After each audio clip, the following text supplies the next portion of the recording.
स्वागत है आपका राजस्थान समाचार में। मैं हूं आपके साथ जोही सिंह। बुलेटिन की शुरुआत करेंगे अहम जानकारी के साथ। अजमेर के ब्लैकमेल कांड में बड़ा अपडेट सामने आया है। कोर्ट ने 6 आरोपियों को दोषी माना है। 100 से ज्यादा कॉलेज गर्ल्स के साथ गैंगरेप का यह मामला है, जिसको लेकर जो है अब 100 से ज्यादा कॉलेज गर्ल्स के साथ गैंगरेप का मामला है और इसी में जो है 6 आरोपियों को कोर्ट ने दोषी माना। 1992 में गैंगरेप का मामला सामने आया था और कोर्ट ने जो है इन आरोपियों को दोषी माना है। आरोपियों को उम्र कैद साथ साथ 5-5 लाख रुपए का जुर्माना भी लगाया गया है। तो ये जानकारी सामने आ रही है और अब जो है 6 आरोपियों को कोर्ट ने दोषी माना है और उन्हें सजा सुनाई गई है। अजमेर के ब्लैकमेल कांड में बड़ा अपडेट सामने आया है। 100 से ज्यादा कॉलेज गर्ल्स के साथ गैंगरेप का यह मामला साल 1992 का यह मामला बताया जा रहा है, जब कॉलेज गर्ल्स के साथ गैंगरेप हुआ था और इसमें यह अपडेट सामने आया है। 6 आरोपियों को कोर्ट ने दोषी माना है और आरोपियों को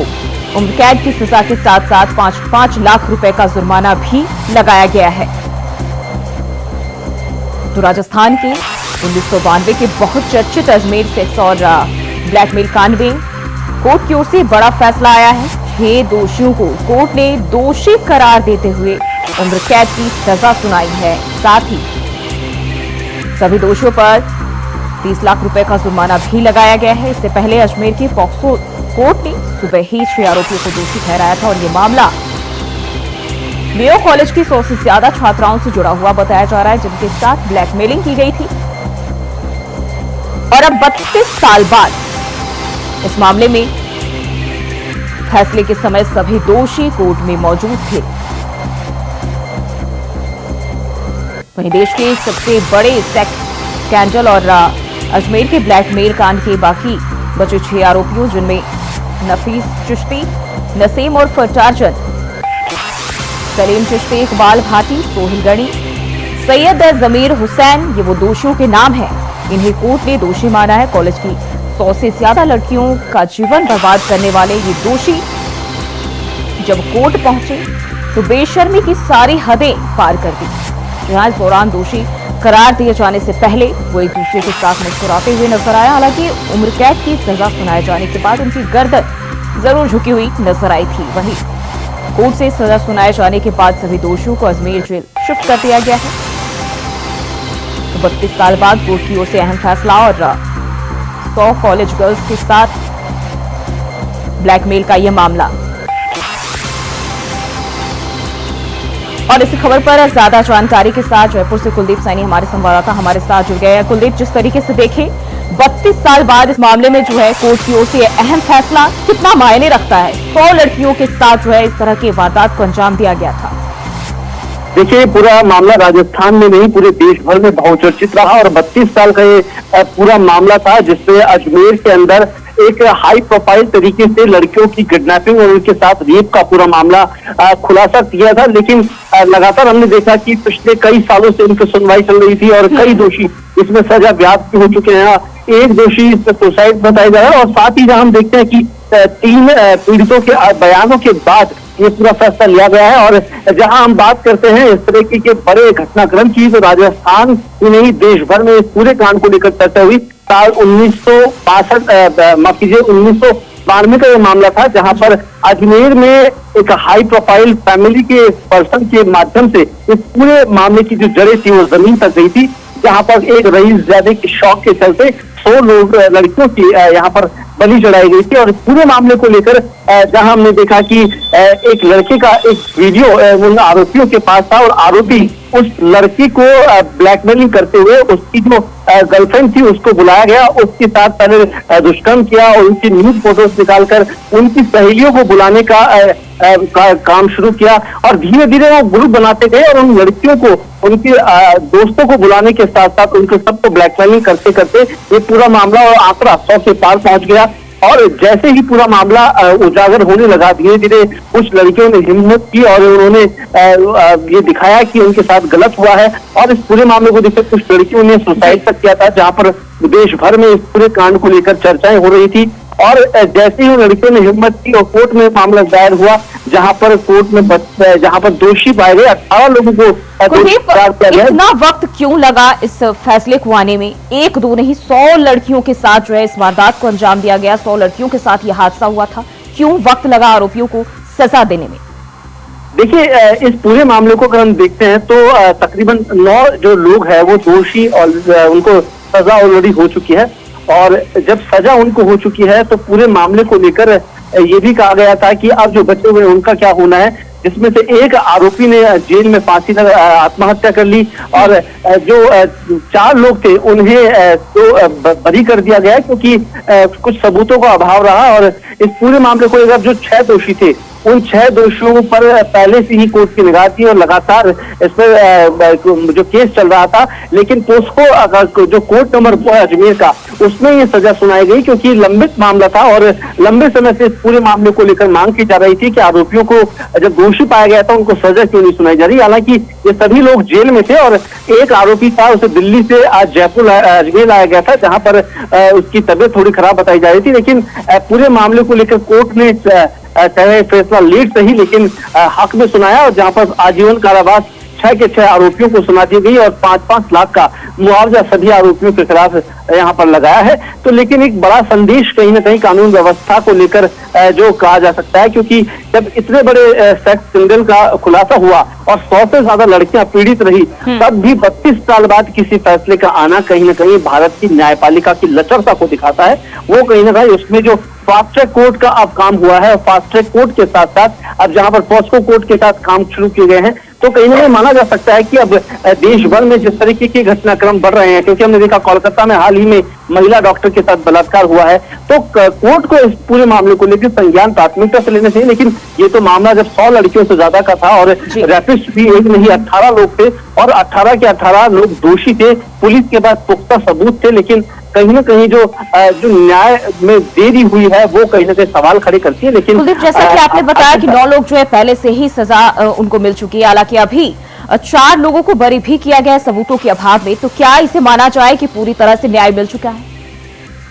देखिए, पूरा अगर हम मामला देखें तो इस पूरे मामले को लेकर जहां हम देखते हैं कि कोई भी न्यायपालिका हो उस चीज को पहले देखती है कि आखिरकार सबूतों के कितने फैक्ट्स है और क्या 18 लोग उसमें शामिल थे, क्योंकि सिर्फ वो लोग थे जो रेप करने वाले इसमें शामिल नहीं है, क्योंकि जो न्यूड फोटोज इन महिलाओं और युवतियों की वायरल की गई और उनको बेचा गया बाजार में, तो उन लोगों को शामिल किया जिन फोटो स्टूडियो से उन फोटोज को निकाला गया, उनकी जेरॉक्स निकाली गई, उन तमाम लोगों को भी शामिल किया गया। तो उन्हें उनकी जितनी सजा मिलनी थी उसके आधार पर उन्हें सजा दी गई।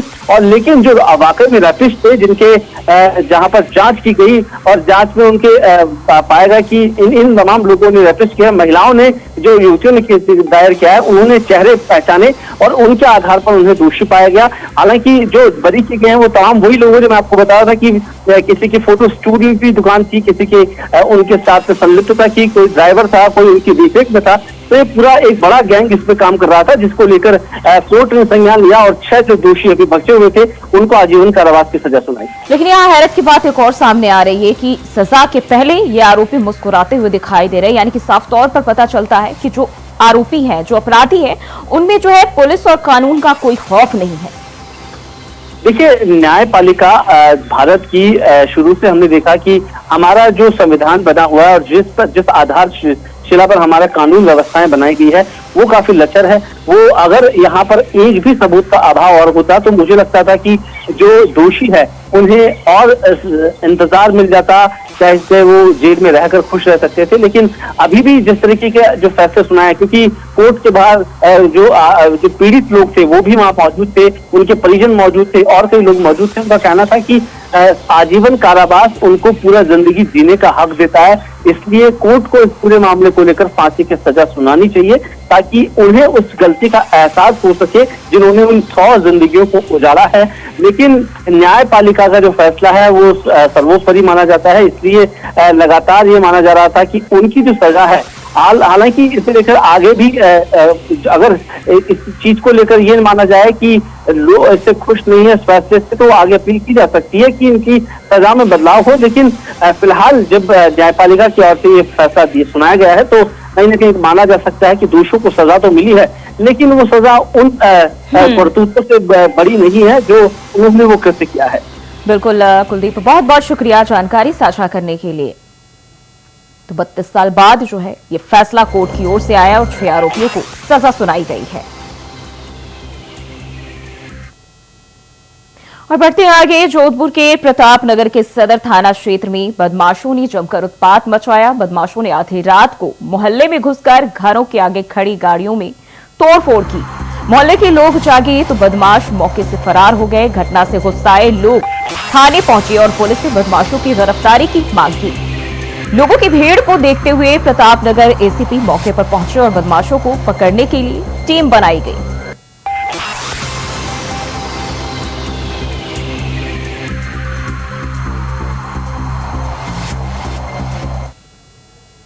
और खबरों में बढ़ते आगे, आधुनिक भारत के जनक कहे जाने वाले भारत के पूर्व प्रधानमंत्री स्वर्गीय राजीव गांधी की आज 80वीं जयंती है। देश भर में पूर्व पीएम राजीव गांधी की जयंती को सद्भावना दिवस के रूप में मनाया जाता है। ऐसे में विजयनगर में कांग्रेस कार्यकर्ताओं ने पूर्व प्रधानमंत्री राजीव गांधी को श्रद्धांजलि अर्पित की।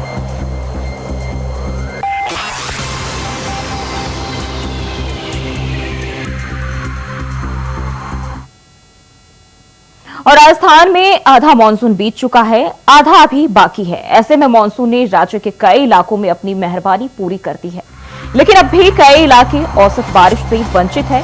बीसलपुर बांध अब भी प्यासी है और मानसून ठंडा होने से बांध के भरने में अभी देरी है।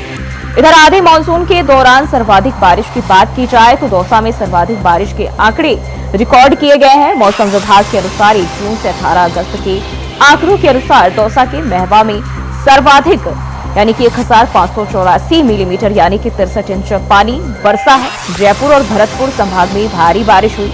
मौसम विभाग ने 12 जिलों में अलर्ट भी जारी किया है। जयपुर में पिछले 24 घंटे में 2 इंच पानी बरसा है।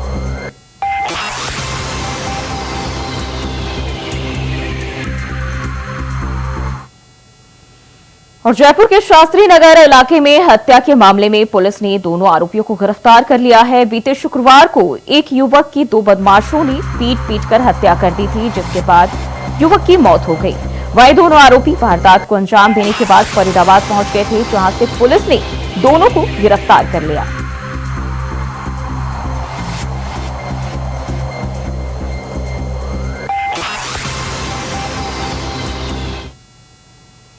रुक कर लेते अगली खबर की ओर। उदयपुर में 5 दिन पहले स्कूली बच्चों के बीच हुई चाकूबाजी के कारण सोमवार को घायल स्टूडेंट देवराज की मौत हो गई। उसका आज अंतिम संस्कार किया गया।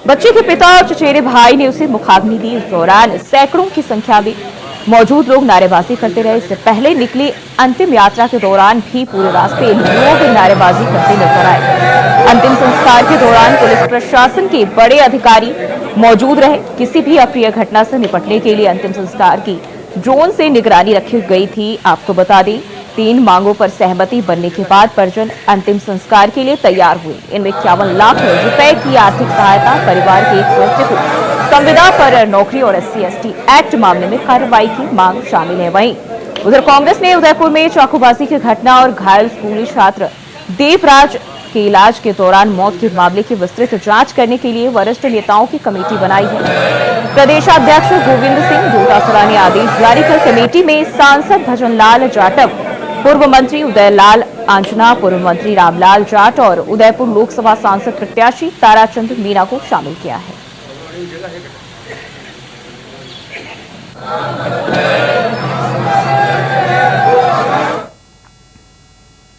और वहीं अनूपगढ़ में भारत पाक अंतर्राष्ट्रीय बॉर्डर पर पाक की नापाक करतूत सामने आई है। समेजा होठी थाने की पुलिस और PSF की मादक पदार्थों के खिलाफ बड़ी कार्रवाई की है।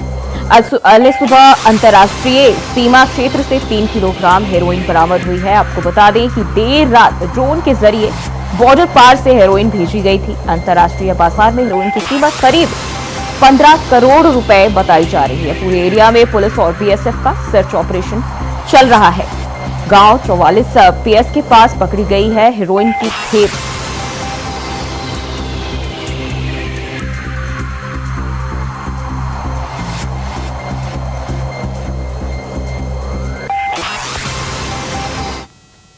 बढ़ते हैं आगे, खबर रायसिंह नगर से है, जहां पुलिस ने पाक की नापाक करतूत और नशा तस्करों के मंसूबों पर पानी फेर दिया। रात को करीब 1:30 बजे ड्रोन से पाकिस्तान की तरफ से आई 3 किलो हेरोइन पुलिस ने बरामद किया है। बॉर्डर के पास गांव के खेत से ये हेरोइन बरामद की गई, जिसके बाद समेशा पुलिस ने सर्च अभियान चलाया। बरामद हेरोइन की कीमत अंतर्राष्ट्रीय बाजार में 15 करोड़ रुपए बताई जा रही है। बता दें कि पाकिस्तान से ड्रोन से बॉर्डर एरिया के सटे गांव में हेरोइन की तस्करी पिछले कई महीनों से हो रही है।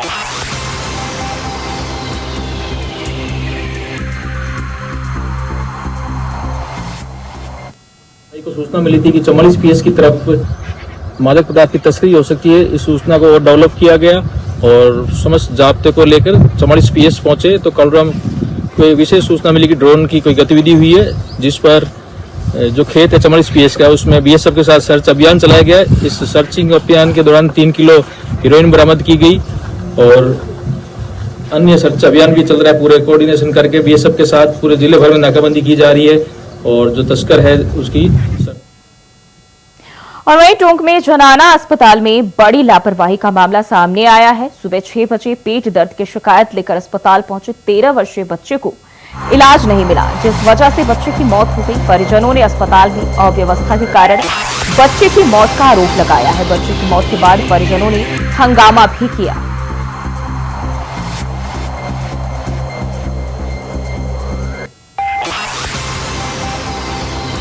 मेरा गांव नला पड़ता, नला से निवाया बच्चे को लेकर वहां से यहाँ रेफर किया। रेफर करने के बाद यहाँ कोई इंजेक्शन भी नहीं लगाया, ना कोई सुई गोली कुछ भी नहीं। वो बच्चे के वहाँ निवाई जो ड्रिप चढ़ाई थी ना वही चढ़ी हुई थी। और 6:30 बजे मैं आया था सुबह बच्चे को लेके और कहते सुबह 8 बजे डॉक्टर आएगा। डॉक्टर नहीं आया। सुबह 8 बजे डॉक्टर आया, वो देखा जब तक तो 8 बजे तो बच्चा।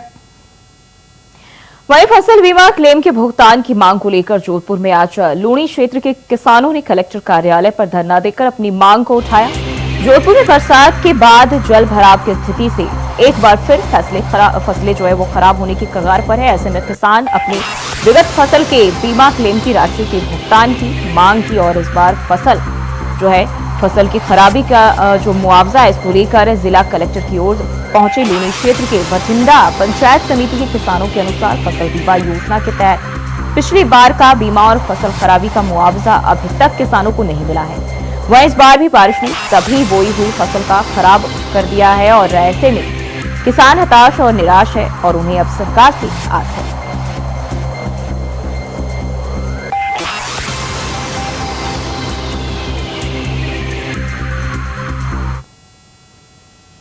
बढ़ते आगे, जालौर में अनुसूचित जाति जनजाति संयुक्त संघर्ष समिति द्वारा राजस्थान की कल 21 अगस्त को भारत बंद के आह्वान पर जिला प्रशासन और पुलिस प्रशासन पूरी तरह से सतर्क है। जिला कलेक्टर पूजा पाठ तथा पुलिस अधीक्षक ज्ञानचंद यादव ने जिला स्तरीय CLG बैठक ली। बंद के दौरान SC, ST तथा व्यापारी संगठनों से सामाजिक सौहार्द बनाए रखने और शांतिपूर्ण प्रदर्शन कर ज्ञापन देने की अपील की है। जिला पुलिस अधीक्षक ज्ञानचंद यादव ने आयोजित जिला स्तरीय CLG बैठक में शामिल सभी व्यापारी संगठनों तथा अनुसूचित जाति जनजाति संयुक्त संघर्ष समिति के तमाम संगठनों से शांतिपूर्ण तरीके से भारत बंद कर सामाजिक सौहार्द और भाईचारा कायम रखने का आग्रह किया। वहीं जिला कलेक्टर पूजा पाठ ने कहा कि जालौर की जनता हमेशा शांति प्रिय रही है, इसलिए किसी भी तरह की कोई अनहोनी या घटना न हो, इस बात का पूरा ध्यान रखें।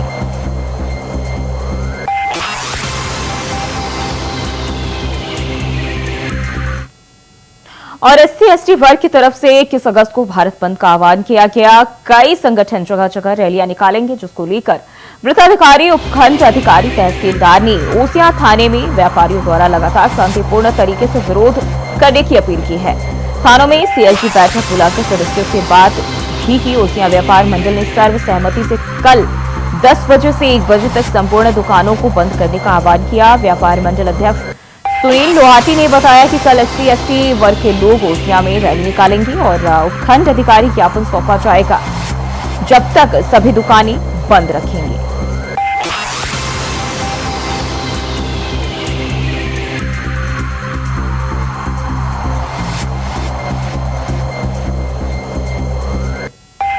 सुप्रीम कोर्ट द्वारा SC/ST को आरक्षण का प्रावधान है, उसमें वर्गीकरण का रूप दिया है, जो आपस में SC/ST को लड़ाने का एक प्रयास है और टुकड़े करने का प्रयास है। उसके खिलाफ समस्त SC/ST मिलकर 21 अगस्त 2024 को संपूर्ण भारत बंद का आह्वान किया था। इसलिए हमने बंद का आह्वान किया और मार्केट यूनियन ने हमें सपोर्ट किया। 1 बजे तक मार्केट यूनियन की तरफ से होने के कारण 1 बजे के बाद में मार्केट खोला जाएगा और हमारी कोशिश पूरी है कि हम बिल्कुल एकदम शांतिपूर्ण तरीके से भाईचारा रखते हुए मार्केट को बंद करवाएंगे और उसके बाद में अपने SDM साहब को ज्ञापन। और वहीं सर्व अनुसूचित जाति और जनजाति के आरक्षण को लेकर सुप्रीम कोर्ट के निर्णय के विरोध में 21 अगस्त यानी बुधवार को सोशल मीडिया पर भारत बंद का ऐलान किया गया है। जिला प्रशासन ने विभिन्न सामाजिक संगठनों, व्यापारिक संगठनों के पदाधिकारी के साथ नई मंडी दड़साना के व्यापार मंडल में बैठक की। बैठक में अनूप गढ़, जिला कलेक्टर अवधेश मीणा और SP रमेश मौर्य ने बैठक में मौजूद सभी संगठनों के पदाधिकारियों से एक दूसरे का सहयोग करते हुए सामाजिक सौहार्द बनाए रखने की अपील की और कहा कि किसी भी तरह की अफवाहें हैं जो ना फैलाई जाए और शांति व्यवस्था बनाए रखे। बैठक में सरपंच मोचन दास नायक ने कहा कि हम संविधान को मानने वाले लोग हैं और हम संविधान के अनुसार ही शांतिपूर्ण तरीके से ज्ञापन सौंपेंगे। साथ ही सभी व्यापारियों और सर्व समाज के लोगों से भारत बंद में सहयोग करने की अपील की।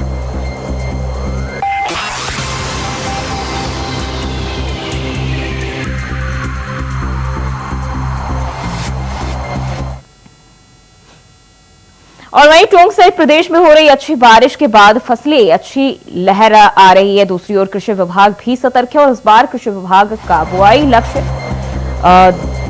2,70,000 हेक्टेयर से घटकर 2,57,000 रह गया है। अत्यधिक बारिश होने से इस बार मूंग उड़द की फसल बुआई में कमी आई है।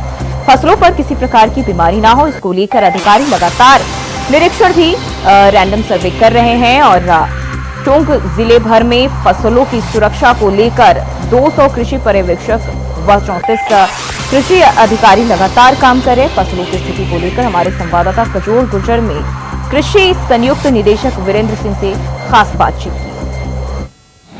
बारिश के बाद किसानों के चेहरे खिले और उसके साथ ही फसलों की बुआई हो गई है। फसलों की बुआई के साथ साथ कृषि विभाग भी अलर्ट है। हमारे साथ संयुक्त निदेशक वीरेंद्र सिंह जी मौजूद है, उनसे जोड़ते हैं। देखिए सर, फसलों की बुआई हो गई है, किस तरीके से देखते हैं, क्या स्थिति है? देखो, इस बार टोंक जिले में करीब में 2,76,000 हेक्टेयर में फसलों की बुआई का लक्ष्य था, जिसके विरुद्ध 2,57,000 हेक्टेयर में हमारी बुआई हुई है। और सामान्य वर्षों में जो बुआई होती है उसकी तुलना में ज्वार और बाजरा का क्षेत्रफल बढ़ा है, लेकिन कुछ स्थानों पर तेज बरसात होने के कारण अचानक मूंग और उड़द इसके एरिया में कुछ कमी आई है। और वर्तमान में फसलों की स्थिति अच्छी है। कृषि विभाग के सभी अधिकारी और कर्मचारी नियमित रूप से खेतों में भ्रमण कर रहे हैं और ये देख रहे हैं कि फसलों में किसी प्रकार का कोई कीड़ा या बीमारी तो नहीं लग रहा है। और कहीं हल्का फुल्का कीड़ा बीमारी का प्रकोप है तो उसकी नियंत्रण के लिए भी किसानों को सलाह दे रहे हैं। वर्तमान में अभी कोई ज्यादा किसी भी कीड़े बीमारी का प्रकोप ज्यादा नहीं है, बिल्कुल अच्छी कंडीशन फसलों की है। फसलों को अब फर्टिलाइजर की जरूरत पड़ेगी, चाहे यूरिया हो चाहे अन्य फर्टिलाइजर हो, किस तरीके से आपके द्वारा मॉनिटरिंग की जा रही है, किस तरीके के निर्देश अधिकारियों को दिए गए हैं? फसलों में वर्तमान में बुआई हो गई है, इसलिए केवल यूरिया की आवश्यकता पड़ रही है। यूरिया का छिड़काव किसान कर रहे हैं और पर्याप्त मात्रा में यूरिया उपलब्ध है। नियमित रूप से यूरिया जिले में आ रहा है, किसी भी स्थान पर कोई कमी नहीं है। मॉनिटरिंग के लिए आजकल हमारा जितने भी फर्टिलाइजर डीलर हैं ये सारे ऑनलाइन हैं। किस फर्टिलाइजर डीलर के पास वर्तमान में कौन सा उर्वरक कितनी मात्रा में, ये किसी भी समय हम ऑनलाइन कंप्यूटर से अपने मोबाइल से देख करके पता लगा सकते हैं। तो कोई कमी उर्वरकों की अभी नहीं है। और आने वाला जो रबी सीजन है, यहाँ की जैसा कि पता है 70% क्षेत्र केवल अकेली सरसों के अधीन आता है। तो मैं किसान साथियों को सबसे निवेदन करना चाहूंगा कि सरसों का ज्यादा उत्पादन लेने के लिए सिंगल सुपर फास्फेट और NPK का उपयोग को ज्यादा से ज्यादा बढ़ावा दें, जिससे सरसों में तेल की मात्रा भी बढ़ेगी, उत्पादन भी बढ़ेगा। उत्पादन के साथ साथ बाजार भाव भी सरसों का किसानों को अच्छा मिलेगा। आगामी दिनों में किसानों के लिए किस तरीके की योजनाएं विभाग द्वारा चलाई जा रही है, आप किस तरीके से किसानों से अपील करना चाहेंगे? विभाग द्वारा जो मुख्य रूप से सीधे लाभ DBT की जो योजना है उसमें 3 योजनाएं हमारी हैं। मुख्य रूप से एक तो पाइपलाइन है, दूसरा खेत तलाई है और तीसरा है तारबंदी। तो पाइपलाइन में लगभग 2530 किसानों को इस बार हमें सब्सिडी देंगे, इतने हमें लक्ष्य हैं।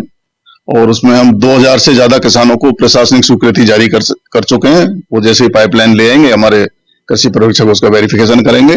सारी स्कीम ऑनलाइन है, एप्लीकेशन से लेकर के किसान के खाते में पैसा जमा कराने तक की। दूसरा जो फार्म पॉन्ड है 802 के हमें टारगेट मिले हैं इस बार, और 435 किसानों को प्रशासनिक स्वीकृति जारी कर दी है। पत्रावली पर्याप्त मात्रा में हमारे सहायक निदेशक कार्यालय में पत्रावलियों की जांच की जा रही है, और जो सही है उनकी प्रशासनिक स्वीकृति तुरंत जारी की जा रही है। अगर किसी में कोई कमी है तो वापस किसान को लौटा के उसकी पूर्ति करवाई जा रही है। बिल्कुल, ये थे हमारे साथ वीरेंद्र सिंह जी, जिनका कहना है कि विभाग आगामी दिनों में फसलों तथा योजनाओं को लेकर अलर्ट है। वहीं किसानों को योजनाओं को लेकर विभाग के जो अधिकारी है उनको समय समय पर निर्देश दिए जा रहे हैं। बात करें, टोंक जिला अपनी एक अलग पहचान रखता है सरसों को लेकर, जिसको लेकर इन्होंने एसएसपी का और ज्यादा से ज्यादा उपयोग करने की बात कही है। कजूर गुजर, इंडिया वॉइस, टोंक। और राजस्थान समाचार में फिलहाल के लिए बस इतना ही। खबरों के लिए बने रहिए इंडिया वॉइस के साथ।